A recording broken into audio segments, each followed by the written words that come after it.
أعوذ بالله من الشيطان الرجيم. بسم الله الرحمن الرحيم. إذا جاءك المنافقون قالوا نشهد إنك لرسول الله والله يعلم إنك لرسوله والله يشهد إن المنافقين لكاذبون. اتخذوا أيمانهم جنة فصدوا عن سبيل الله إنهم ساء ما كانوا يعملون. ذلك بأنهم آمنوا ثم كفروا فطبع على قلوبهم فهم لا يفقهون.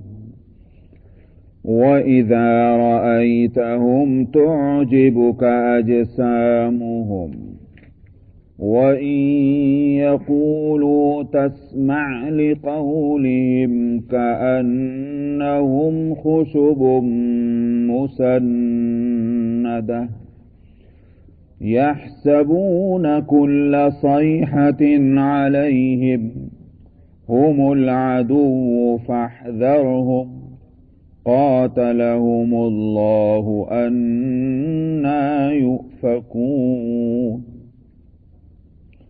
وإذا قيل لهم تعالوا يستغفر لكم رسول الله لووا رؤوسهم ورأيتهم يصدون وهم مستكبرون. سواء عليهم أستغفرت لهم أم لم تستغفر لهم لن يغفر الله لهم إن الله لا يهدي القوم الفاسقين. هم الذين يقولون لا تنفقوا على من عند رسول الله حتى ينفضوا ولله خزائن السماوات والأرض ولكن المنافقين لا يفقهون. يقولون لئن رجعنا إلى المدينة ليخرجن الأعز منها الأذل ولله العزة ولرسوله وللمؤمنين ولكن المنافقين لا يعلمون. صدق الله العظيم.